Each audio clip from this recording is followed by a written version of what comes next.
إنك حميد مجيد اللهم بارك على محمد وعلى آل محمد كما باركت على إبراهيم وعلى آل إبراهيم إنك حميد مجيد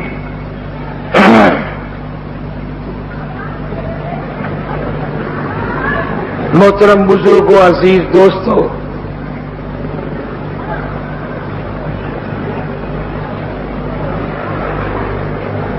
تقریباً آج آخری اجلاس ہے۔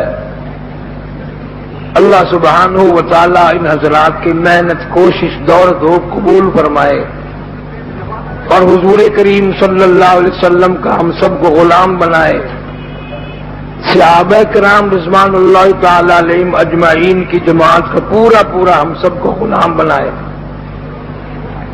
کوشش ہے آدمی کی، بس اور کیا کر سکتا ہے۔ وہ لوگ بھی اس دنیا میں ہیں جو نہ نماز پڑھتے ہیں، نہ قرآن پڑھتے ہیں، نہ درود پاک پڑھتے ہیں، جلدیاں لگائی اور لائٹیں جلائی اور سال ختم۔ یہی دین ہے، یہی ایمان ہے کہ جلدیاں لگاؤ اور لائٹیں جلاؤ، بس دین کا کام مکمل ہو گیا۔ سیدنا ابو بکر صدیق رضی اللہ تعالی عنہ نے 22 برس تک حکومت فرمائی۔ آپ یقین جانیے کہ نہ لائٹ ہے، نہ جھنڈی ہے، نہ کوئی طریقہ ہے، کچھ بھی تو نہیں۔ 12 ساڑھے 12 سال حضرت فاروق اعظم رضی اللہ تعالی عنہ نے حکومت فرمائی۔ نہ جھنڈی ہے، نہ لائٹ ہے، نہ روشنی ہے، نہ راستے بند ہے، نہ اہتمام ہے، نہ کچھ بھی تو نہیں۔ جناب عثمان رضی اللہ تعالی عنہ نے 12 ساڑھے 12 سال حکومت فرمائی، ان چیزوں کا وجود نہیں۔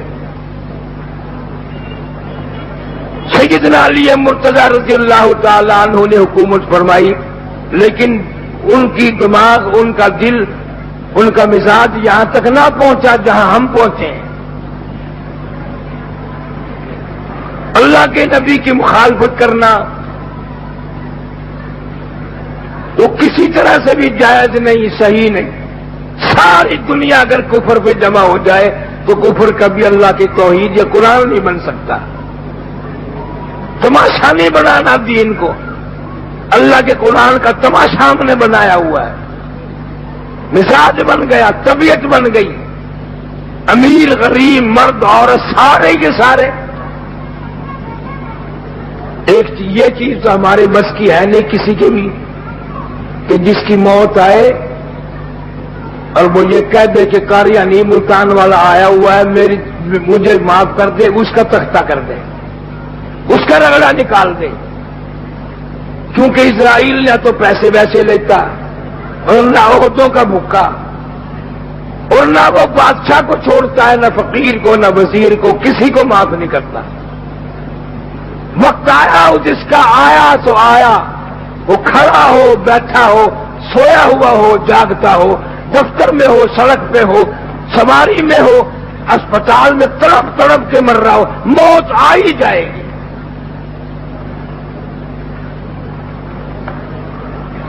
بڑے بڑے بادشاہوں کی بھی موت آئی، وزیروں سفیروں کی بھی موت آئی، نہ وہاں امریکہ کے یہودی کی چلتی ہے، نہ روس کے حامیوں کی کسی کی نہیں چلتی اللہ کے یہاں۔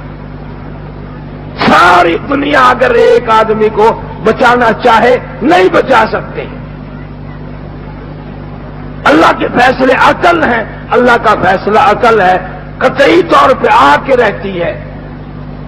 اتنی بھول جتنی آج لگی ہوئی ہے، کسی کو موت کا غم نہیں، کوئی موت کی تیاری میں لگا ہوا نہیں، کسی کو خیال نہیں ہے میں آج کھاتا پیتا ہوں، دندناتا ہوں، کل خاموش قبر میں پڑوں گا، بالکل نہیں۔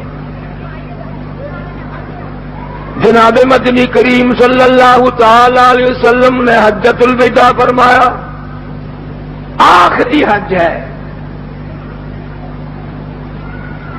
اور کتابوں میں حجۃ الوداع کا خطبہ موجود ہے۔ اللہ کے پیغمبر کا آخری خطبہ، آخری حج، اس کے بعد حج نصیب نہیں ہوا۔ وہ فرمایا الصلاۃ الصلاۃ، لوگوں نماز کی پابندی کرو، غلاموں کا خیال کرو، یتیموں محتاجوں کا خیال کرو۔ جناب مدنی کریم صلی اللہ تعالی علیہ وسلم حجۃ الوداع میں خطبہ ارشاد فرماتے ہیں اور یوں فرمایا جو موجود ہیں وہ دوسروں تک یہ میری بات پہنچا دیں۔ میں نے اللہ کا دین پہنچا دیا، اللہ کا قرآن پہنچا دیا، کوئی چیز ایمان قرآن میں سے میں نے چھپا کے نہیں رکھی۔ سارے صحابہ کرام موجود تھے، سب کو وضاحت کے ساتھ فرما دیا میں نے اللہ کا قرآن پہنچا دیا۔ سب نے کہا پہنچا دیا کہ میں الحمدللہ میری ذمہ داری پوری ہو گئی۔ میں نے احکام خداوندی پہنچا دیا کہ جی ہاں پہنچا دیے۔ تمہارے لوگوں کوئی چیز دنیا اور آخرت میں قبر حشر میں کامیاب نہیں کر سکتی جب تک میں محمد الرسول اللہ صلی اللہ علیہ وسلم کے طریقے کو نہیں اپناؤ گے۔ وہ کیا ہے طریقہ؟ کسی کا مال نہ کھاؤ، کسی کو ناجائز تنگ نہ کرو، خیال رکھو ہر وقت کہ ایک دن قبر میں جانا ہے اور ایک دن میں کفن میں چھپ جائے گا میرا منہ۔ مردوں میں سے، عورتوں میں سے، امیروں میں سے، غریبوں میں سے ہر آدمی کے سوچنے کی بات ہے۔ دروازہ بند کرنے کے بعد یہ سوچا کرے اب تو میں نے دروازہ بند کیا ہے، صبح ہوگی دروازہ کھلے گا۔ ایک دن قبر میں ایسا بند ہوں گا قیامت آ جائے گی مگر کھلوں گا نہیں۔ میرا منہ کفن میں ایسا چھپے گا قیامت قائم ہو جائے گی مگر منہ کھلے گا نہیں۔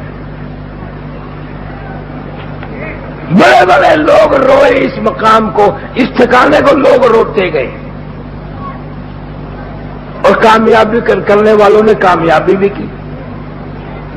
ملتان میں ایک روڈ ہے، حافظ جمال روڈ اس کا نام ہے۔ حافظ صاحب مرحوم کا انتقال ہوا تو وصیت نامہ لکھا ہوا تھا، میری نماز جنازہ وہ آدمی پڑھائے جس کی ساری زندگی میں تہجد کی نماز قضا نہ ہوئی ہو۔ میری نماز جنازہ وہ آدمی پڑھائے جس کی ساری زندگی میں عصر کی سنتیں کبھی قضا نہ ہوئی ہو۔ میری نماز جنازہ وہ آدمی پڑھائے جس کی ساری زندگی میں جماعت کی نماز قضا نہ ہوئی ہو۔ جنازہ تیار تھا، ہزاروں نہیں لاکھوں لوگ آئے ہوئے تھے، وصیت نامے کو دیکھ دیکھ کر خاموش کھڑے تھے، کوئی جرت نہیں کرتا تھا جنازہ پڑھانے کی۔ آخر عصر کا وقت ہوا، ایک آدمی آیا، کپڑوں پہ غبار تھا، پیروں پہ غبار تھا، اس نے کہا صفیں درست کرو میں جنازہ پڑھاؤں گا۔ انہوں نے کہا حضرت وصیت نامہ دیکھا ہے؟ تو خود ہی فرمایا الحمدللہ جب سے میں نے ہوش سنبھالا میری تہجد کی نماز کبھی قضا نہیں ہوئی، جب سے میں نے ہوش سنبھالا کبھی میری عصر کی سنت قضا نہیں ہوئی، جب سے میں نے ہوش سنبھالا ساری زندگی میں میری جماعت کی نماز کبھی قضا نہیں ہوئی۔ انہوں نے کہا حضرت آپ کہاں سے آئے؟ فرمایا خواجہ خدا بخش میرا نام ہے، ذات کا کمار ہوں، خیر پور تامہ والی سے آیا ہوں۔ کسی نے اعتراض نہیں کیا کہ آپ کے اندر یہ صفتیں نہیں ہیں یا یہ خصلتیں نہیں پائی جاتی، آپ کیسے پڑھائیں گے؟ ملتان کی تاریخ میں لکھا ہے خواجہ خدا بخش نے کھڑے ہو کے اللہ والے کا جنازہ پڑھا دیا۔ میں تمہیں نہیں کہتا کہ تم بھی لکھ کر رکھنا ورنہ بغیر جنازے کی قبر میں جانا پڑے گا، ملے گا ہی نہیں۔ جماعت کی نماز والا تو کیا، یہاں تو ایسا مچھ ڈنڈا آئے گا جس نے کبھی بھی نہ پڑھی ہو کہ چلو میں اخبار میں فوٹو تو آئے گا۔ پہلے بزرگوں کی یہ عادات تھی، اب لوگ فلانے بزرگ نے آخر بابا فرید 12 سال تک خوب میں الٹا لچکا رہا، اور بدماشی تم کرو، زنا تم کرو، شراب تم پیو، جھوٹ تم بولو، حرام تم کھاؤ، اور بابا فرید الٹا لچ کے کیوں گئی؟ اس کا کیا گناہ ہے؟ پھر پھر ان کی نمازیں کہاں گئی؟ پھر ان کی وہ عادات کہاں پوری کیسے پوری ہوں گی جنہوں نے تہجد کی نماز ایک دن بھی قضا نہ کی؟ کس طرح ان کی عادات پوری ہوں گی؟ نماز تہجد عصر کی سنتیں کس طرح پوری ہوں گی؟ 1,49,000 صحابہ کرام میں سے کبھی کسی نے نماز نہ قضا کی نہ چھوڑی، نہ ان کی نماز قضا ہوئی۔ تابعین، تبع تابعین، سلف صالحین، اہل بیت اعظام میں جتنے اللہ والے تھے تمام کے تمام دین کے پابند تھے، قرآن کے پابند تھے، اپنے اللہ اور اس کے رسول کے احکام کے پابند تھے۔ حضور کریم صلی اللہ علیہ وسلم نے پہلے سمجھا دیا کہ دین کی تکمیل اس میں ہے کہ آدمی کلمہ پڑھتا ہوا مرے۔ آج کلمہ پڑھتا ہوا کون مر رہا ہے؟ 100 میں سے ایک آدمی نہیں ہے جس کی کلمہ پڑھتے ہوئے موت آئے۔ مشکوٰۃ شریف میں حدیث پاک موجود ہے، حضور صلی اللہ علیہ وسلم نے فرمایا، او لوگوں، موت کے وقت کی پیاس سے پناہ مانگو، اتنی زبردست پیاس لگتی ہے سمندر پلا دو پیاس نہیں بجھتی۔ حدیث پاک میں آتا، او لوگوں، موت کی تلخی سے پناہ مانگو، اتنا زبردست منہ کڑوا ہوتا قیامت آ جائے گی مگر منہ سے تلخی نہ جائے گی۔ سیدنا عیسیٰ علیہ السلام کے واقعات میں لکھا ہے، تشریف لائے، معجزات دکھائے، وَأُحْيِي الْمَوْتَىٰ بِإِذْنِ اللَّهِ، مردوں کو زندہ کر دیا کرتے تھے۔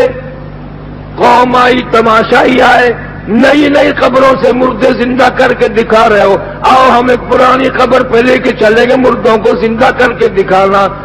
عیسیٰ علیہ السلام تشریف لے گئے، قبر کے کنارے پہ کھڑے ہو کے فرمایا، قم بإذن اللہ، اللہ کے حکم سے زندہ ہو جا۔ ایک زندہ ہو کر نوجوان سامنے آ گیا۔ عیسیٰ علیہ السلام نے پوچھا، بھائی جان آپ کا نام کیا ہے، آپ کون ہیں؟ انہوں نے فرمایا، میرا نام سام ہے، میں حضرت نوح علیہ السلام کا بیٹا ہوں۔ تو عیسیٰ علیہ السلام نے فرمایا، تجھے تو کئی ہزار سال قبر میں گزر گئے، کئی ہزار سال موت کی تیرے گزر گئے، ایک عرصہ بیت گیا، کئی ہزار سال تجھے قبر میں ہو گئے۔ اللہ نے ملاقات تو کرا دی، مجھے قبر کی کوئی خبر بتا، قبر کا ماحول بتا، قبر کا منظر بتا، قبر کی خبر بتا۔ علماء کرام نے لکھا، وہ نوجوان رونے لگا اور کہنے لگا، عیسیٰ علیہ السلام آپ کو قبر کی پڑی ہے، قبر کی خبر پوچھنا چاہتے ہیں، آپ مجھ سے پہلے یہ کیوں نہیں پوچھتے کہ موت کا جھٹکا کتنا شدید ہے؟ مالک کائنات کی قسم ہے، اس وقت آپ کے سامنے کھڑا ہوں، سر کے بالوں سے لے کر پیروں کے ناخنوں تک میرا سارا جسم کڑوا ہے۔ اتنی زبردست تلخی منہ میں آئے گی، تیرے بھی آئے گی، میرے بھی آئے گی، کون بچا سکتا ہے؟ نہ کسی کے پاس بچانے کا اہتمام ہے اور نہ کنٹرول ہے، کوئی بھی نہیں بچا سکتا، نہ سمجھا سکتا۔ رسول کریم صلی اللہ علیہ وسلم نے ارشاد فرمایا، او لوگوں، موت کے وقت کی گھبراہٹ سے پناہ مانگو، اتنی زبردست گھبراہٹ آتی ہے ساری زندگی میں کبھی نہیں آئی۔ فرمایا، او لوگوں، موت کے وقت کے پسینے سے پناہ مانگو، اتنی زبردست پسینہ آئے گا ساری زندگی میں کبھی نہیں آیا۔ جناب مدنی کریم صلی اللہ تعالی علیہ وسلم نے فرمایا، او لوگوں، موت کے صدمے عظیم سے پناہ مانگو، موت کے جھٹکے سے پناہ مانگو، موت کی تکلیف سے پناہ مانگو، اتنی بڑی تکلیف ہوتی ہے۔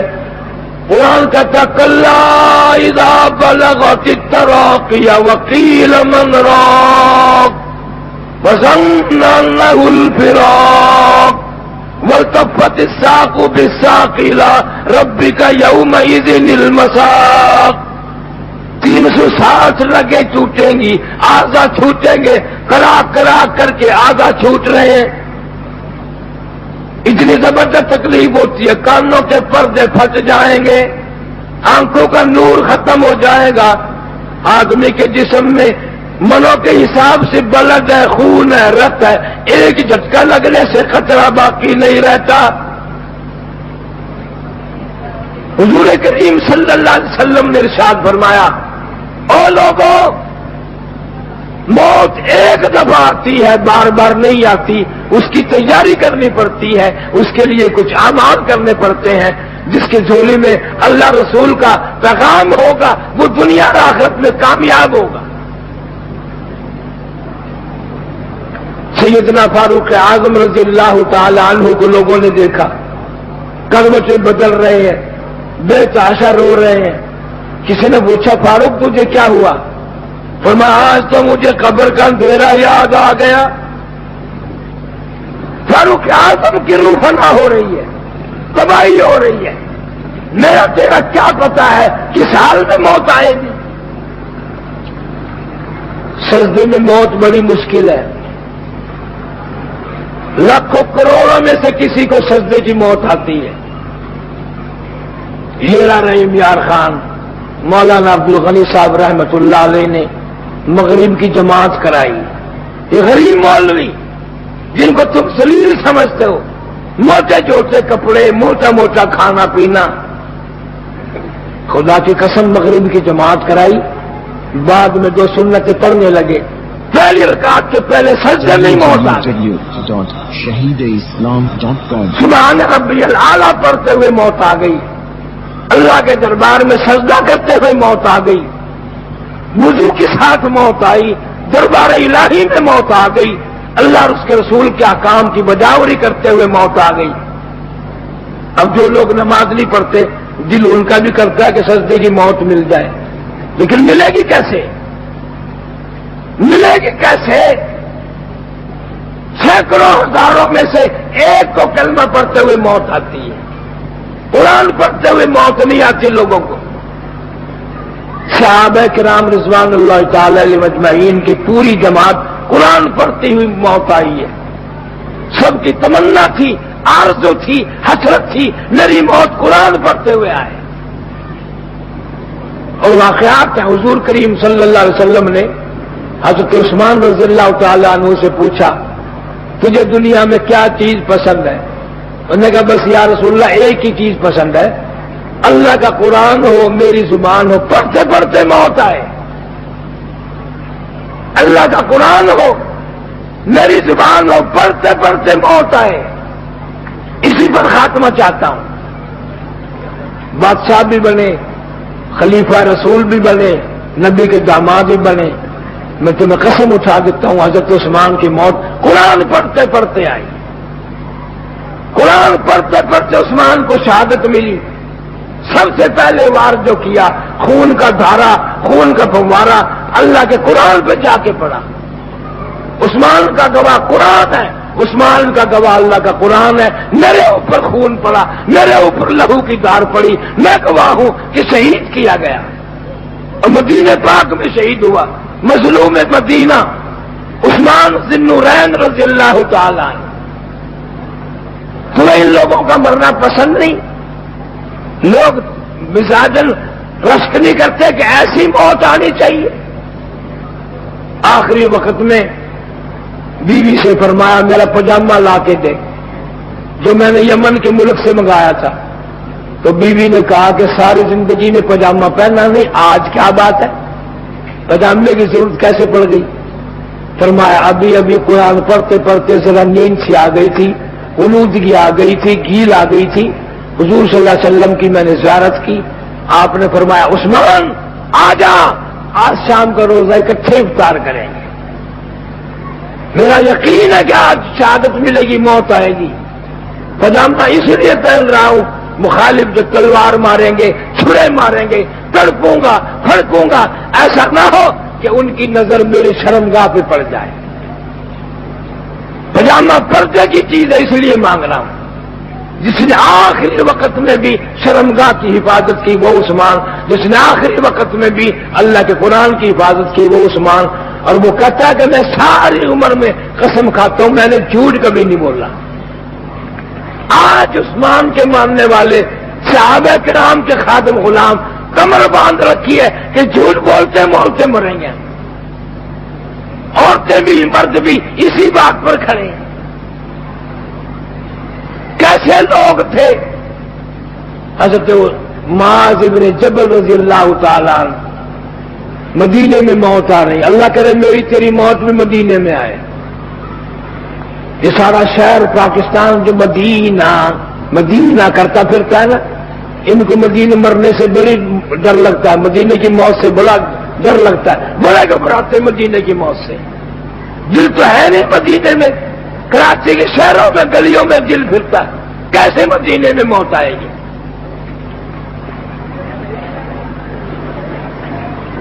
مدینے کی موت بہت اعلیٰ درجے کی موت ہے.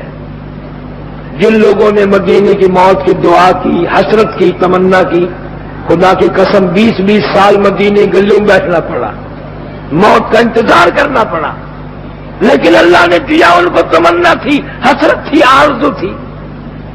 معاذ ابن جبل رضی اللہ تعالیٰ عنہ مدینے پاک میں موت آ رہی ہے. چاروں طرف صحابہ کرام بیٹھے ہوئے قرآن پڑھ رہے ہیں. کون سا قرآن؟ جس سے آج ہم کو نفرت ہے، جو عورتوں کو وارا نہیں کھاتا، جو مردوں کو وارا نہیں کھاتا، ہماری اولاد کو وارا نہیں کھاتا. ایک زمانہ تھا عورتیں تو قرآن اتنی پڑھتی تھی.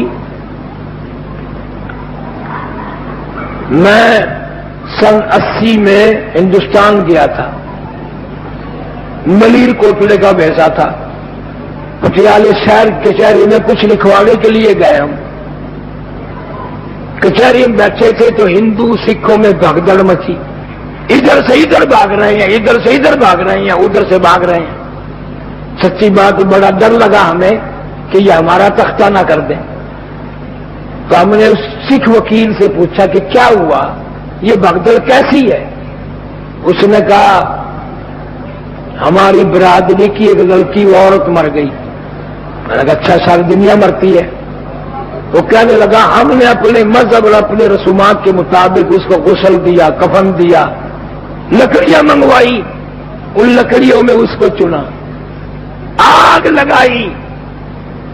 قسم کھا کے کہنے لگا ساری لکڑیاں جل کے خاک ہو گئی، مگر اس بچی کا بال بھی نہ جلا، ناخن نہ جلا.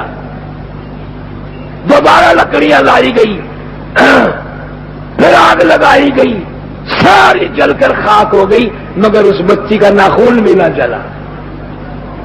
ہندو قوم بڑی سیانی ہوتی ہے، مسلمان جو جو بڈھا ہوگا پاگل ہوتا جائے گا، بے وقوف بنتا جائے گا.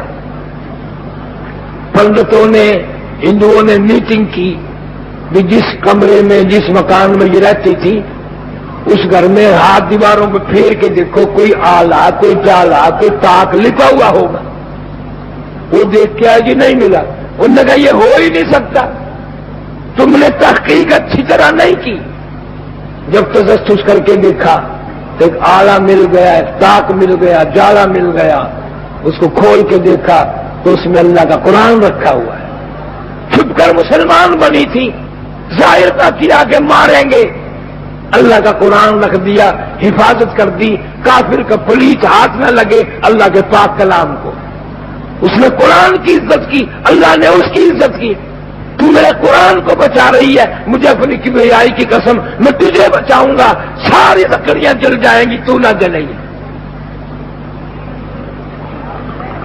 علاقے کے پنڈتوں نے، ہندوؤں نے جو ساری کوشش کر لی، 5-4 گھر وہاں مسلمانوں کے تھے، ان کو بلایا اور میت ان کے حوالے کر دی. یہ غسل دو، کفن دو، جنازہ پڑھو، یہ آپ لوگوں کی، ہماری نہیں ہے. میں قسمیہ کہتا ہوں اس لڑکی کے جنازہ پڑھنے والوں میں میں بھی شامل تھا. ہم پھر جنازہ پڑھنے چلے گئے، 5 آدمی تھے، ہم 5 جنازے میں شامل ہوئے. قرآن والے کو دنیا کی آگ نہیں جلاتی، جہنم کی آگ نہیں جلائے گی. ایمان ہو، یقین ہو کہ یہ اللہ کا قرآن ہے. آج لوگوں نے ڈھنگ بنایا ہوا ہے، مرنے کے بعد ملا اکٹھے کرتے ہیں، پرلا ارلا، یہ ملا وہ ملا. اور جو لڑکیاں عورتیں قرآن پڑھتی ہیں نا، مولوی کو بٹھا کے کہتی ہیں جو ہم نے قرآن کلمہ پڑھا وہ بھی تیرے ملک. ملا بڑا چلاک ہوتا ہے، وہ چپ کر کے اپنی ماں کو، باپ کو بخش کے بھاگ جاتا ہے. چوری کر گیا، تمہیں پتہ ہی نہ چلا. کون اللہ کا قرآن کسی کو دے؟ کیوں پڑھے؟ تیری ماں اس کی ماں سے لگتی ہے، تیرا باپ اس کا ماما لگتا ہے، وہ تو اپنوں کو بخشے گا، تو اس کا کیا لگتا ہے؟ اس لیے مسلمانوں آنکھ کھولو، تیاری کرو، اللہ کے قرآن کو پڑھنا شروع کر دو، خدا کی قسم ساری مصیبتیں دور ہو جائیں گی۔ صحابہ کرام نے کابل سے لے کر طرابلس تک کا علاقہ ان بھوکے ننگوں نے فتح کیا، آج اس میں سے تیسرا حصہ علاقہ مسلمانوں کے پاس نہیں ہے، سارا اندلس کافروں کے پاس ہے۔ یہ سارے بڑے بڑے ملک یہودیوں نصارا عیسائیوں کے پاس ہے، مسلمانوں کے پاس نہیں ہے۔ نبی کریم صلی اللہ علیہ وسلم کے زمانے میں، اللہ والوں کے دور میں ایک آدمی مرا، مولانا جنید بغدادی رحمت اللہ علیہ تشریف لائے، اللہ پاک کی طرف سے الہام ہوا کہ چل کر میرے ولی کا جنازہ پڑا، بستی میں گیا، علاقے میں گیا، پتا چلا کہ یہاں فوتگی ہوئی ہے، یہاں بندہ مرا ہے۔ انہوں نے کہا جو مرا ہے مجھے اسی گھر والی سے ملاؤ، بڑھیا سے ملایا کہ یہ آدمی کیا ایسا کام کرتا تھا جو اللہ نے مجھے بھیجا جنازے کے لیے۔ اس نے کہا کسی مولوی کا واز سننے گیا تھا، اسی دن بکری بیچی، قرآن خریدا، رویا کرتا تھا اور قرآن کو دیکھتا تھا، پڑھنا بھی نہیں آتا تھا، پڑھنا بھی نہیں آتا تھا، صرف دیکھنا قرآن کا اللہ کو اتنا پسند ہے، اتنا پیارا ہے کہ قرآن دیکھنے والے کی بھی اتنی عزت کی کہ جنید بغدادی سے جنازہ پڑھوایا۔ جنید بغدادی رحمت اللہ علیہ فرماتے ہیں میں نے اسے قبر میں رکھا، اس کو میرے دیکھتے دیکھتے اسی قبر ساری پھولوں سے بھر گئی۔ قرآن کو عزت سے دیکھنا، قرآن کی عزت کو برقرار رکھنا بہت بڑی بات ہے۔ امام حسین رضی اللہ تعالی عنہ کا بیٹا امام زین العابدین 5 نمازوں کے علاوہ رات دن میں 1000 رکعت نفل پڑھتا تھا۔ اہل بیت کا تو یہ حال ہے، اور اہل بیت کو ماننے والوں کو فرض نصیب نہیں، بالکل قرآن نصیب نہیں، فرض نصیب نہیں، جماعت کی نماز نصیب نہیں۔ سردی کا موسم ہے، امام زین العابدین نے انگیٹھی میں کولے رکھے اور آگ سلگائی اور نیت باندھ لی، کولا چتخا، سامان میں آگ لگی، چھت میں آگ لگی، ساری جل گئی۔ لوگوں نے دروازہ توڑا کہ جل گئے ہوں گے حضرت، تو ختم ہو گئے ہوں گے۔ خدا کی قسم علماء نے لکھا ہے کہ امام زین العابدین کو جا کے لوگوں نے دیکھا اطمینان سے کھڑے ہوئے اللہ کا قرآن پڑھ رہے ہیں، پولیس آگ سے نہ لڑے، سامان جل گیا، چھت جل گئی، آگ لگ گئی۔ فرمایا جس آگ کو تم بجھا سکو میں اس سے کیا ڈروں، جس کو پانی بجھا دے، جس کو مٹی بجھا دے، میں کیا ڈروں، میں اس آگ کی فکر میں لگا ہوا تھا جسے عمل کے سوا کوئی شے نہیں بجھا سکتی۔ یہ علی مرتضیٰ کے پوتے کا بیان ہے، سیدہ فاطمہ الزہرا رضی اللہ تعالی عنہا، حدیث پاک میں آتا ہے سیدۃ النساء اہل الجنت فاطمہ، ساری جنتی عورتوں کی سردار ہے فاطمہ۔ اب یوں ہی تو نہیں بن گئی، ہم سے تو کسی عورت نے آج تک نہیں پوچھا فاطمہ کپڑے کیسے تھے، کھانا کیسے کھاتی تھی، اس کا رہن سہن کیسا تھا، زندگی کیسے گزارتی تھی۔ سیدہ فاطمہ الزہرا رضی اللہ تعالیٰ عنہ جو واقعات میں لکھا ہے، مدنی کریم صلی اللہ علیہ وسلم مکان پہ تشریف لائے، آواز دی بیٹی میں اندر آیا چاہتا ہوں، برائی ہوئی، رونے کیسی آواز میں آواز دی ابا تشریف لانے سے پہلے اپنی چادر اندر پھینک لو۔ حضور کریم صلی اللہ علیہ وسلم نے اپنی چادر پھینک دی اور تشریف لائے۔ فرمایا بیٹی آج چادر کیوں مانگی؟ پہلے عرض کی ابا اتنا کپڑا نہیں ہے جو سارا بدن چھپا سکے۔ پھر نبی کی موجودگی میں نماز کی نیت باندھی، دلام سے گر پڑی، پھر نیت باندھی، پھر دلام سے گر پڑی، پھر نیت باندھی، پھر دلام سے گر پڑی۔ حضور صلی اللہ علیہ وسلم نے پوچھا بیٹی یہ کیا ہے؟ عرض کی ابا تیری فاطمہ کا آج 4 دن کا فاقہ ہے، بھوک کی وجہ سے نماز میں گر رہی ہوں، دریا کرم جوش میں آیا، رحمت کا دریا جوش میں آیا، فرمایا بیٹی مصلی تو اٹھا کے دیکھو. سیدہ فاطمہ الزہرا نے مصلی اٹھایا. مصلی کے جا نماز کے نیچے کی ساری زمین سونے کی بن گئی. کراچی عورتوں کو میں نے نہیں کہا کہ صبح کی نماز کے وقت دیکھنا مصلی کے نیچے کی زمین سونے کی بن جائے گی. کبھی ساری عورتیں مصلی پلٹ کے نہ دیکھیں. اور تو کہاں اور نبی کی دعا کہاں, فاطمہ کہاں اور تو کہاں, تیرا معاملہ ان سے بہت الگ تھا. www.shahideislam.com حضور کریم صلی اللہ علیہ وسلم نے فرما دیا جتنا دل کرے سونا اٹھا لے, لیکن قیامت میں حساب دینا پڑے گا. علماء نے لکھا کہ فاطمہ الزہرا نے بھوک کی حالت میں, من کی حالت میں سونے کو تھوک دیا اور عرض کیا ابا واقعی منظور ہے, قیامت کا الجھاؤ منظور نہیں. آخری وقت آیا, حضرت علی رضی اللہ تعالیٰ عنہ کو بلایا, فرمایا اے ولی میری ایک وصیت ہے اس کو پورا کرنا, اگر میری موت دن میں آ جائے تو جنازہ پھر بھی رات کو اٹھانا. کیوں؟ اس لیے کہ زندگی میں کسی غیر محرم کی نظر مجھ پہ نہیں پڑی, دل چاہتا ہے کسی کی نظر بھی میرے جنازے پر نہ پڑنے پائے. علامہ شاہ عبد العزیز محدث دہلوی رحمۃ اللہ علیہ نے لکھا ہے قیامت کا میدان ہوگا, پلسرات لگے گی, نبی گزریں گے, ولی گزریں گے, غوث گزریں گے, قطب ابدال گزریں گے. ایک فرشتہ اعلان کرے گا یا معاشر الانبیاء والاولیاء یغضوا من ابصارکم, او کلیم اللہ, او ابراہیم خلیل اللہ, اے اسماعیل ذبیح اللہ, اے عیسیٰ روح اللہ, سب اپنی نظروں کو بند کر لو, اس لیے کہ خاتون جنت پلسرات سے گزرنے والی. ملیو کتبوں ابدالو صحابہ کرام تمام کے تمام اپنی نگاہوں کو نیچا کر لو, اس لیے کہ خاتون جنت پلسرات سے گزرنے والی. آج کراچی کی عورتوں کو فاطمہ الزہرا کا اسوہ اور آپ کی وصیتیں اور آپ کی نصیحتیں کیوں یاد نہیں؟ جنٹلمینی میں بڑا غلط ہوتا. تمام مسلمان ڈوب کے مرے کہ کہاں اہل بیت گئے اور کہاں صحابہ کرام اور کہاں ہم لوگوں کی موت. جناب مدنی کریم صلی اللہ علیہ وسلم کا آخری وقت آیا, حجۃ الوداع میں جماعت نماز فرمایا. مکہ مکرمہ میں سر مبارک میں درد ہوا, راستے میں بخار ہو گیا, بے ہوشی شروع ہو گئی. مدینے پاک میں پہنچے تو زبردست بے ہوشی تھی. دیوانے پروانے مستانے تڑپ رہے ہیں, رو رہے ہیں. لم تلدنی ہوئی, اے میری ماں مجھے جلنا نہ تھا, اگر جانا تھا تو آج کا دن تو نہ دیکھنا پڑتا کہ میں حضور کی شہادت نہیں کر سکتا. نماز پڑھانے والا کوئی نہیں. فرمایا مری ابا بکر ان یصلی الناس, ابو بکر کو حکم دو میری طرف سے میرے مصلی پہ کھڑا ہو کر نماز پڑھائے. 17 نمازیں ابو بکر صدیق رضی اللہ تعالیٰ عنہ نے حضور کی زندگی میں مصلی پہ کھڑے ہو کے پڑھائی.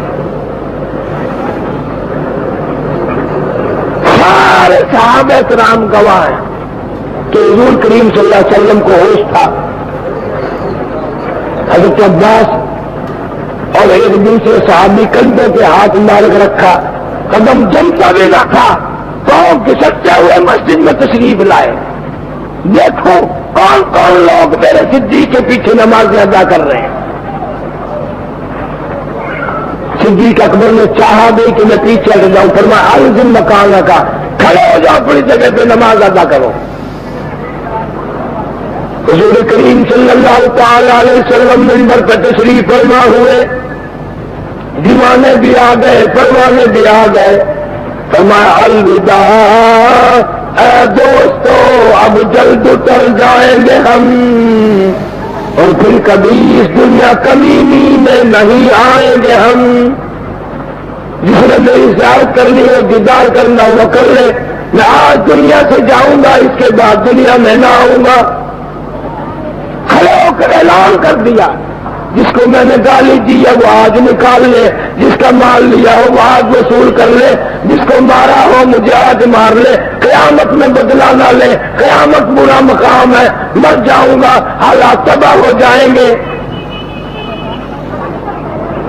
ایک صحابی اٹھا اور کہنے لگا یا رسول اللہ, جب آپ بار بار اعلان فرما رہے ہیں میری قبر پہ آپ کے ہاتھ مبارک سے چھڑی لگ گئی تھی اور میرا بدن اس وقت ننگا تھا، میں بدلا لوں گا۔ فاروق اعظم کے تیور بدلے، صحابہ کرام گھبرا گئے، آج یہ نبی کو مارے گا، آج یہ رسول خدا صلی اللہ علیہ وسلم کو مارے گا۔ خدا قسم بیماری کی حالت میں کانپتے ہوئے ہاتھوں سے حضور صلی اللہ علیہ وسلم نے اپنی کمر سے کرتا اٹھا دیا۔ دو کندھوں کے درمیان میری نبوت تھی، اس کو بوسا دے کر کہنے لگا مجھے آپ نے کم مارا تھا، میری عمر بھر کی حسرت تھی، آرزو تھی، تمنا تھی، میں نے کس مہر نبوت کو بوسا دینا تھا، میں نے چومنا تھا، میرا ارادہ تھا، میں اس لیے بہانہ بنا رہا تھا۔ یہ جگہ بڑی کھچن ہے، یہ مقام بڑا اوکھا ہے، مرنا مرنا مرنا، آج یہ مرا کل کو وہ مرا، آج یہ بھی بچوں کو چھوڑ گیا، لوارث کر گیا، یتیم بنا گیا، کل کو تیرے یتیم ہو جائیں گے، میرے یتیم ہو جائیں گے، کون ساری زندگی بیٹھا رہے گا؟ کوئی بھی نہیں بیٹھے گا، نہ دنیا میں رہے گا۔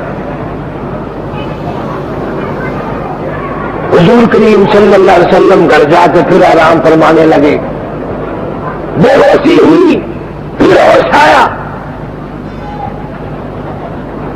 جس وقت تشریف لائے دنیا میں سیدہ آمنہ خاتون رضی اللہ تعالیٰ عنہا کی گورکھی اور چولی تھی، اور جب دنیا سے تشریف لے گئے اما عائشہ صدیقہ رضی اللہ تعالیٰ عنہا کی جولی تھی۔ اور تو تمہیں مبارک ہو، نبی آیا بھی تیری جولی میں، نبی رخصت بھی تیری جولی سے ہوا۔ نہ صدیق کی جولی تھی، نہ فاروق کی تھی، نہ عثمان کی تھی، نہ علی مرتضیٰ کی تھی، کسی کی بھی نہیں۔ آئے تو اما حلیمہ آمنہ خاتون کی جولی ہے، اور جب دنیا سے گئے اما عائشہ صدیقہ اور فاطمہ الزہرا کی جولی ہے۔ آپ نے ارشاد فرمایا میری عائشہ ٹھنڈا پانی لے آ، سمجھی میرے نبی کو پیاس لگی ہے، پیئیں گے یہ وضو فرمائیں گے، پانی لائی، حاضر خدمت ہو گئی، اشارہ فرما دی یہاں رکھ دے، اور آپ اپنا ہاتھ مبارک اس پانی میں بھگو بھگو کر چہرے انور پہ چھینٹے مارنے شروع فرما دیے۔ اما عائشہ صدیقہ فرماتی ہے میرا دل پھٹنے لگا، میرا کلیجہ پھٹنے لگا۔ نبی اللہ یہ کیا؟ فرمایا عائشہ تو نہیں جانتی موت کتنی گھبراہٹ والی ہے، یہ معلوم نہیں ہے کہ موت کیسا مقام ہے اور کیسی جگہ ہے اور کس طرح کا جھگڑا ہے اور کہاں سے پار کرنا پڑتا ہے۔ اما عائشہ صدیقہ رضی اللہ تعالیٰ عنہ فرماتی ہیں کہ حضور کریم صلی اللہ علیہ وسلم کی وجہ سے میں بھی پریشان تھی، فاطمہ الزہرا بڑی پریشان تھی۔ کسی نے دروازے کو دستک دی، کنڈی کھٹکھٹائی، ہم نے اسے کان لگایا، آواز آئی حل ادخلوک فی البیت، کیا مجھے گھر میں آنے کی اجازت ہے؟ فاطمہ الزہرا ابا کی وجہ سے، بے ہوشی کی وجہ سے پریشان ہے، کہہ اٹھی اور دیہاتی گوار کہیں کہ پاگل کہیں کہ میرے ابا بے ہوش ہیں، تجھے اجازتوں کی پڑی ہے۔ جناب رسول کریم صلی اللہ علیہ وسلم نے بھی سن لیا، ہاتھ پکڑ کے فرمایا بیٹی کس کو دیہاتی کہتی ہو، کس کو گوار کہتی ہو؟ یہ تو اور وہ ہے جو بچوں کو یتیم بنا دے، یہ تو وہ ہے جو عورتوں کا سہاگ اجاڑ دے، لاج اجاڑ دے، لاج ختم کر دے، یہ تو تیرا ابا کا مقام ہے جو اجازت مانگ رہا ہے۔ اجازت دی گئی، تشریف لے آئے، اللہ کا سلام پہنچایا، تیار ہو جاؤ، میں تیار ہوں۔ اللہ نے بن شان لکھتا ہے کہ روح مبارک قبض کرتے کرتے جب گھٹنوں کے قریب پہنچا تو فرمایا اسرائیل تکلیف ہو رہی ہے، مجھے ساری زندگی میں ایسی تکلیف نہیں ہوئی جو آج ہو رہی ہے۔ عرض کہ یا رسول اللہ میری کیا مجال ہے، نہ میرا منصوبہ ہے نہ میرا پروگرام ہے کہ آپ کو تکلیف پہنچاؤ؟ فرمایا مجھے اتنی تکلیف ہو رہی ہے کہ ساری زندگی میں کبھی نہیں ہوئی۔ امت کے جن لوگوں کو دکھ دو گے ان کا کیا حال بنے گا؟ میری حسرت ہے، میری آرزو ہے، میری تمنا ہے، جتنے بھی موت کے وقت تمہیں دکھ دینے ہیں، عذاب دینے ہیں، پوری امت کے دکھوں کو آج میری چھاتی پہ ختم کر لے، تمام کے تمام کثیر تکلیفیں پریشانیاں جو ساری امت کو دینی ہے وہ مجھے دے لو، میری امت کو نہ کچھ کرنا۔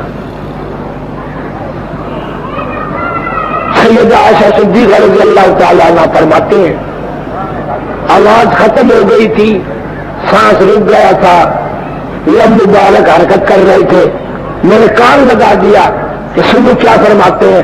فرمایا ربی حبلی امتی، مولا میری امت کو معاف کر دے، ربی حبلی امتی، مولا میری امت کو معاف کر دے۔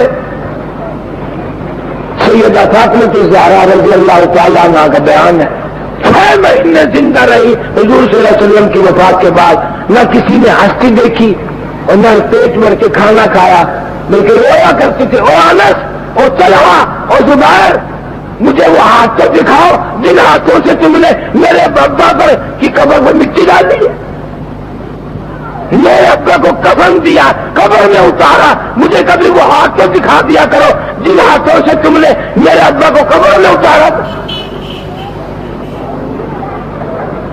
بڑے بڑے لوگ دنیا سے گئے، آدم صفی اللہ نہ رہے، موسیٰ کلیم اللہ نہ رہے، اور ہم کیا رہیں گے جب رسول خدا نہ رہے۔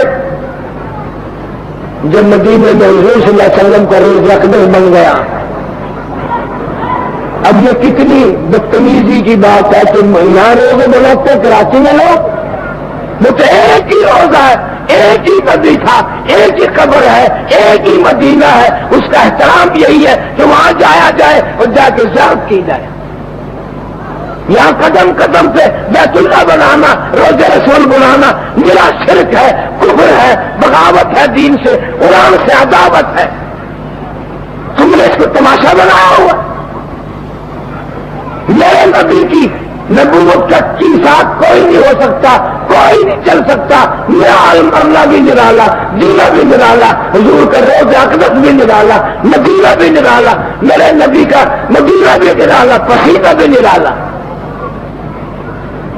آج کہتے ہیں کہ پنچن پاک، اور نہیں، میرے نبی کے سارے صحابہ پاک، سارے ازواج پاک، سارے بناتے رسول پاک، میرے نبی کا مدینہ پاک، میرے نبی کا پسینہ پاک۔ کون ریس کرے گا حضور کریم صلی اللہ علیہ وسلم کی قبر مبارک کی، روزے مبارک کی، شہر مدینے کی، جس کی گلیاں بھی نرالی ہے، جس کی ہوا نرالی ہے، جس کی فضا نرالی ہے، جس میں بسنے والے نرالے، اور جہاں پر معاذ بن جبل رہتا تھا، جہاں صدیق اکبر رہتا تھا، جہاں فاروق اعظم کا قیام تھا، وہ نرالا نہیں ہوگا تو کیا نرالا ہوگا؟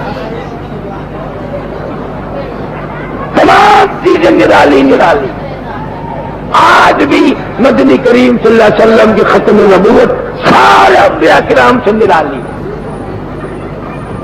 ختم نبوت کے صدقے میں اللہ ہم سب کے گناہوں کو معاف فرمائے گا، پریشانیوں کو دور فرمائے گا، ناموں سے صحابہ کرام پر مر مٹنے کی توفیق اللہ دے، اسی کے صدقے میں ہمیں جنت ملے گی۔ پہلے بیت جتنے بھی گزرے تمام کے تمام نمازی تھے، چہرے پہ داڑھی تھی، اللہ والے تھے، قرآن والے تھے۔ آج ہمارے گھروں سے قرآن کیوں نکل گیا؟ دین کیوں نکل گیا؟ دین کہاں رہ گیا؟ سارا ہی مٹ گیا۔ قرآن چھوڑا تو دین ختم ہو گیا۔ پیغمبر صلی اللہ علیہ وسلم کے اصحاب نے قرآن بڑا مضبوطی سے پکڑا تھا، سنت رسول کو مضبوطی سے پکڑا کہ یہ ہماری کامیابی کا ضامن ہے، اور زندگی اتار دی اسی پہ۔ گورنر ہیں سیدنا خالد بن ولید سارے قید رضی اللہ تعالیٰ، 125 جنگ لڑے، 125 جنگ لڑے، اور ایک جنگ میں بھی شکست نہ ہوئی، ایک جنگ میں بھی ہار نہ ہوئی، تمام میں فتح ہی فتح، کامیابی کامیابی۔ لیکن سیدنا فاروق اعظم رضی اللہ تعالیٰ عنہ کی خلافت ہے۔ خالد بن ولید نے شاعر کو تھوڑے سے معمولی سے پیسے دے دیے، سے شعر گئے، اللہ اللہ، دربار فاروقی میں دربار لگا، جرنیل بیٹھے سارے، اور خالد بن ولید کا لباس اتار لیا، کپڑے اتار لیے، جرنیلی چھین لی، پیچھے کے پیچھے دونوں ہاتھ باندھ کر سارے دربار کے 7 چکر لگوائے گئے۔ صحابی کہتا ہے کہ میں خالد بن ولید کا چہرہ پڑھ رہا تھا کہ کوئی چہرے کا اثر تو نہیں. وہ خالد بن ولید نبی کا جرنیل سیف اللہ، اس کے چہرے پہ کوئی تبدیلی نہیں. آخری وقت میں حضرت خالد بن ولید رضی اللہ تعالیٰ رونے لگے تو کسی نے پوچھا رویا کیوں؟ کہا یار ساری زندگی جہاد میں گزری، بستر پہ موت آ رہی ہے، شہادت نہیں ملی. تو کسی نے کہا خالد تیرا لقب کیا ہے؟ جو حضور صلی اللہ علیہ وسلم تجھے دیا لقب کیا تھا؟ میرا لقب حضور نے فرمایا سیف اللہ. کہ سیف اللہ جب تیرا لقب ہے تیری سمجھ میں نہیں آئے تک اللہ کی تلوار. تو شہید ہو تو یوں سمجھو اللہ کی تلوار ٹوٹ گئی، اللہ کی تلوار کھوٹی ہو گئی اور تجھے شہادت نہیں مل سکتی، تجھے تو بستر کی موت آئے گی. روئے خالد بن ولید رضی اللہ تعالیٰ اور اتنا بڑے درجے کا آدمی ہے.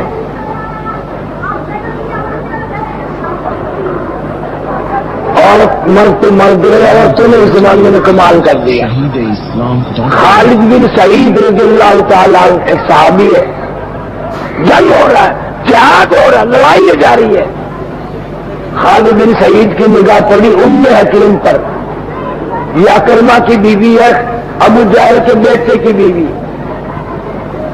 تو خالد بن سعید نے کہا میری ساتھ شادی کر لیں.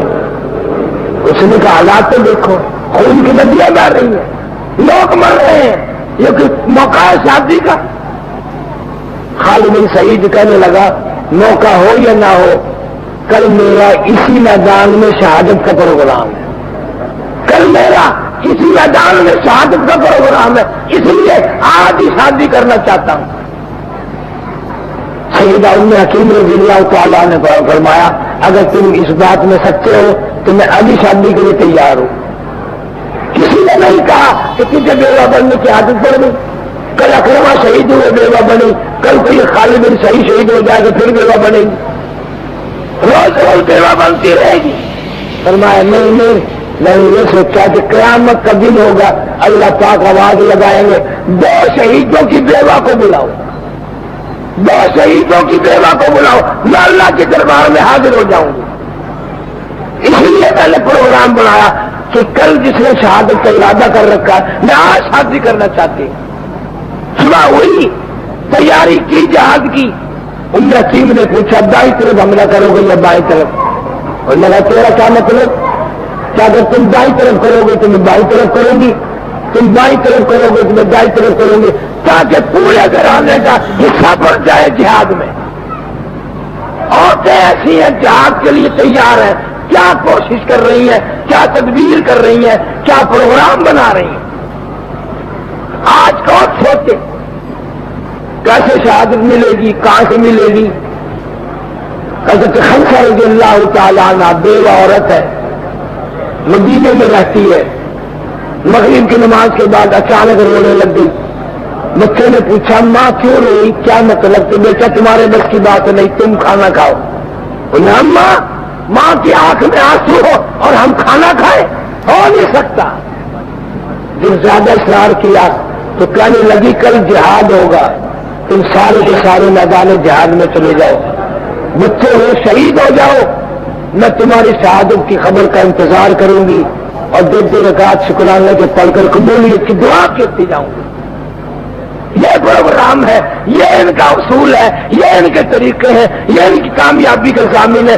آج جو مسلمانوں نے جہاد چھوڑ دیا، قرآن چھوڑ دیا، شہادت کا پروگرام چھوڑ دیا، اب کوئی بھی تمہیں دنیا میں پوچھنے والا نہیں. جو آتا ہے وہی مارتا ہے، جو آتا ہے وہی مارتا ہے. مرزائی تمہارے دشمن، شیعہ تمہارے دشمن، عیسائی یہودی تمہارے دشمن. اب تم قرآن نہیں پڑھتے، نماز کے قریب نہیں جاتے، کیسے ہوگا اور کیوں کر ہوگا؟ تیری کامیابی کا ضامن کیسے بنے گا؟ تمہارا آخری وقت ہے، پتہ نہیں کس حال میں موت آئے گی. کتا چور ہے جسم اتنا کرم کیجیے، حسن آہستہ آہستہ سے دیجیے، وہ میرے کپڑے اتارو سنبھال کے. آج سچی انگلی بھی چھری کی طرح لگتی ہے. میں موت کا صدمہ اٹھا کے آیا، میں موت کا جھٹکا کھا کے آیا. کہتا کنبا قبیلہ چھوڑو کی واری، سچے گھر کی کرتے یاری، یہ نہ سمجھنا کیلی سدھاری، سبھی چلیں گے باری باری۔ یہاں سے نمبر لگے ہوئے ہیں، آج تیرا نمبر ہے، کل میرا نمبر ہے، آج اس بلڈنگ سے جنازہ اٹھا، کل اس بلڈنگ سے جنازہ نکلے گا، لوگ روئیں گے، پچھتائیں گے، چکرے ماریں گے، بنے گا کچھ نہیں۔ کامیاب ہے وہ لوگ جن کو اللہ پاک مرتے وقت قرآن کی کلمے کی درود پاک کی توفیق دے۔ دوسری پڑھتا ہوا جو مرے میں تمہیں سام لکھ دیتا ہوں، جنت ہی جنت ہے، کوئی اس کو پوچھنے والا نہیں۔ یہ وہ ہے جو میرے نبی کریم صلی اللہ علیہ وسلم کی ذات پہ دوسری پڑھتے ہوئے جس کی موت آئی تھی۔ حدیث پاک میں آتا ہے کہ قیامت کا دن ہوگا، اللہ پاک اعلان فرمائیں گے قرآن والے آگے آ جائیں۔ عرض کیا جائے گا یا اللہ قرآن والوں سے کون مراد ہے؟ جواب ملے گا میں قرآن والا اس کو کہتا ہوں، میں گواہ ہوں قرآن میرا تھا، زبان اس کی تھی، قرآن پڑھتے پڑھتے موت آئی۔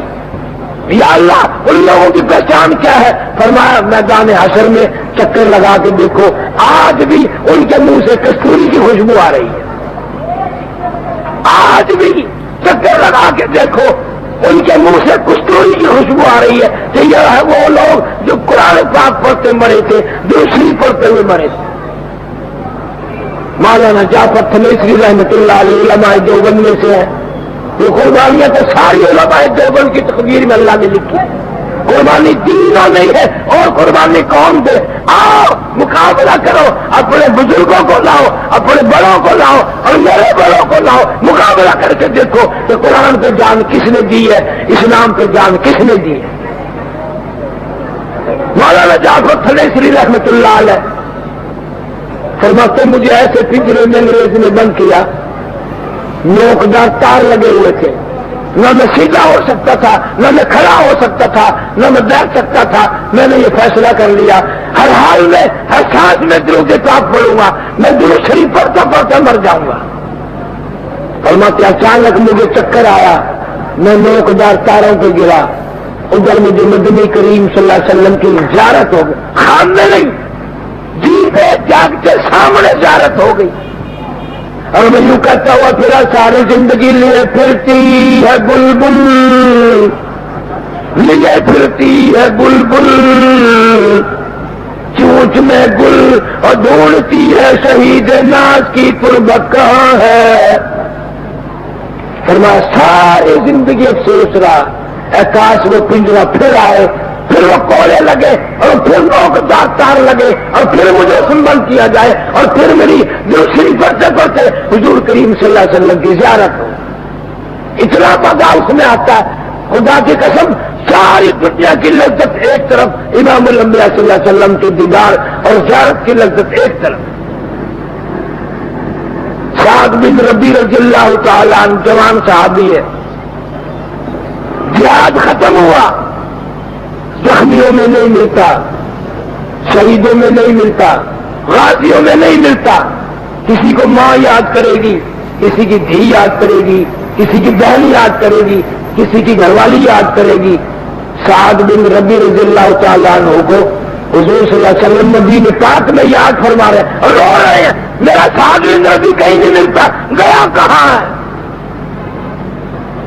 دو جوان صحابیوں کو حکم دیا کہ پہاڑ کی چوٹی پہ کھڑے ہو کر آواز لگاؤ، سعد بن ربیع تجھے امام الانبیاء صلی اللہ علیہ وسلم نے بلایا ہے، حضور بلا رہے ہیں تجھے۔ محدثین نے لکھا ایک غار میں سے دھیمی دھیمی سی آواز آئی، میں چل نہیں سکتا، تم آ جاؤ، میرے قریب آ جاؤ۔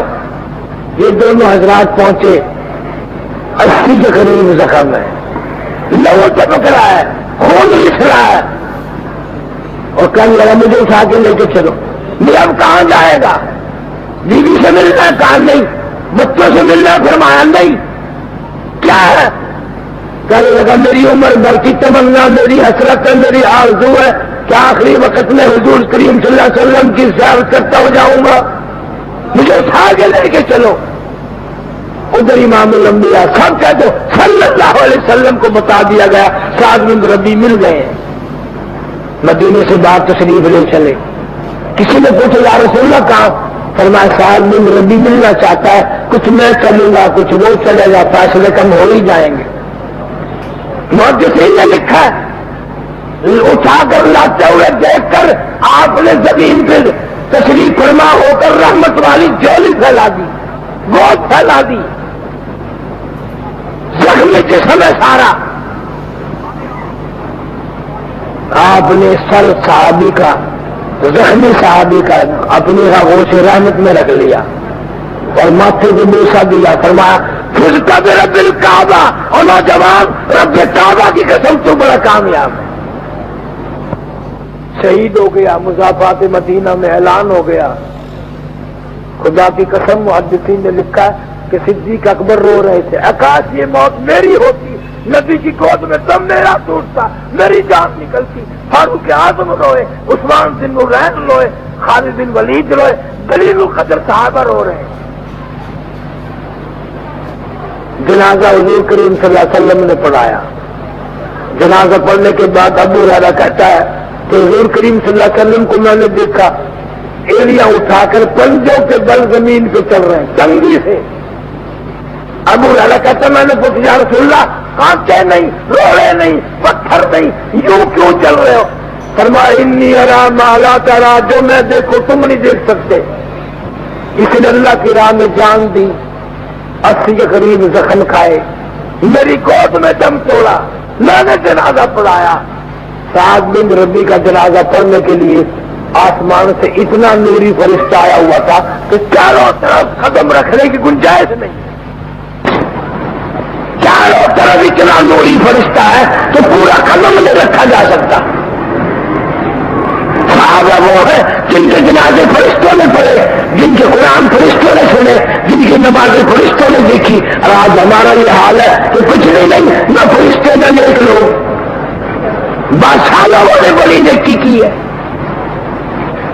سلطان ناصر الدین محمود، غیاث الدین بلبن، خواجہ شمس الدین التمش، یہ کئی بادشاہ ہیں مغلیہ خاندان کے، ایسے ایسے ملک کے لوگ تھے آج تمہیں زیادہ میں نصیب نہیں۔ سلطان ناصر الدین محمود کو نگرانی دیکھا، ایک نوکرانی لا دے، کپڑے خود دیکھتے ہیں، کھانا پکاتے ہیں، جھاڑو لگاتے ہیں، کام میں مدد کیا کرے گی۔ ناصر الدین محمود نے کہا جو ایک تنخواہ ملتی ہے میں تجھے لا کے دے دیتا ہوں، ایسا میں کبھی نہیں کروں گا، ایسا تو کیوں کرے اور خبر نہیں تباہ ہو، کبھی نہیں ایسا کرنے کا۔ دلی کے پاکستان شہنشاہی پہ بڑے بڑے ولی آئے ہیں، اس امر بات بڑی جگہ کہ جو وزیر ہوگا وہی بدماش ہوگا، جو صدر ہوگا وہ پکے درجے کا بدماش ہوگا۔ پہلے لوگ بڑے اللہ والے تھے، بہت اللہ والے ہوتے تھے، ایسے ایسے بادشاہ آئے، 5000 حدیث رسول کریم صلی اللہ علیہ وسلم کی عالمگیر بادشاہ کو زبان میں یاد تھی، قرآن کی تفسیر یاد تھی، حدیث پاک یاد تھی، حضور کی حدیث پاک کی سند یاد تھی، 5000 حدیث پاک یاد تھی۔ بڑے بڑے بادشاہ لوگ آئے، آج تو پتواری نہیں سنبھالا جاتا، تحصیلدار کا تو کہہ نہیں تھا، سرکاری ملازم تو ویسے بخشائے ہیں، اللہ میں پوچھے گا دنیا سے کال آیا، کہہ دے گا میں تو سرکاری ملازم، اچھا جاؤ جنت میں تشریف لے جاؤ، تمہارے باپ کو یوں جنت نہیں ملتی، اتنا سستا سودا نہیں ہے جتنا تم نے سمجھا، وہ عمل کرو گے تو کوئی بات بنے گی، ورنہ خدا کی قسم پھنس کے رہ جاؤ گے، کوئی تمہیں چھڑانے والا نہیں نکلے گا، کوئی تمہارا سہارا نہیں بنے گا، کچھ بھی نہیں، اس قبر میں تیرے ساتھ کون جائے گا، اس اندھیرے میں تیرے لیے روشنی کا انتظام کون کرے گا؟ اللہ تعالیٰ کے محبوب صلی اللہ علیہ وسلم کی موت آئی، سارے صحابہ کرام کی موت آئی، سفر آخرت ہوا، میرے لیے تیرے لیے بھی ہوگا۔ مسیح دعا کیا کر کے اللہ تعالیٰ ہم سب کو کامل ایمان پہ خاتم الخیر فرمائے، قبر حشر ہم سب کا اچھا فرمائے، کلمہ ایمان والے موت عطا فرما۔ یا اللہ سارے پاکستان کو مسلمانوں کی عالم اسلام کی حفاظت فرما، عزت آبرو جان مال کی حفاظت فرما، کشمیر فلسطین بوسنیا جہاں جہاں مسلمانوں کی پریشانیاں سب کی عزت آبرو جان مال کے اللہ پاک حفاظت فرما، مشکلوں کو آسان فرما، تلخیوں کو راحتوں سے تبدیل فرما، بے اولاد کو اولاد دے، سب کے کاروبار میں روزی رزق میں اللہ پاک برکت عطا فرما، راجی رحمۃ اللہ علیہ نے بڑی عجیب بات لکھی ہے، تمہیں نہیں سنا دوں؟ یہ مال آدمی کو شیطان بناتا ہے، مغرور بنتا ہے آدمی۔ ایک آدمی سیٹ ہے، بہت مالدار ہے، بیوی کے ساتھ مل کے کھانا کھا رہا ہے، مسکرا رہا ہے، ہنس رہے ہیں دونوں، سردی کا موسم ہے، یخ موسم ہے، ٹھنڈی رات ہے، کسی نے دروازے پہ دستک دی، شیخ صاحب نکلے، میں کون ہے کہ میں فقیر ہوں، لاتے ماری، تماچے مارے۔ اس فقیر نے پھر دوسرے دروازے پہ صدا کر دی، واللہ الغنی وانتم الفقراء، یا اللہ 3 دن کی بھوک نے میرے پیٹ میں آگ لگا دی، مانگی روٹی ملی لاتے، ملے تماچے تیری مرضی، بڑا نہیں آتا دینا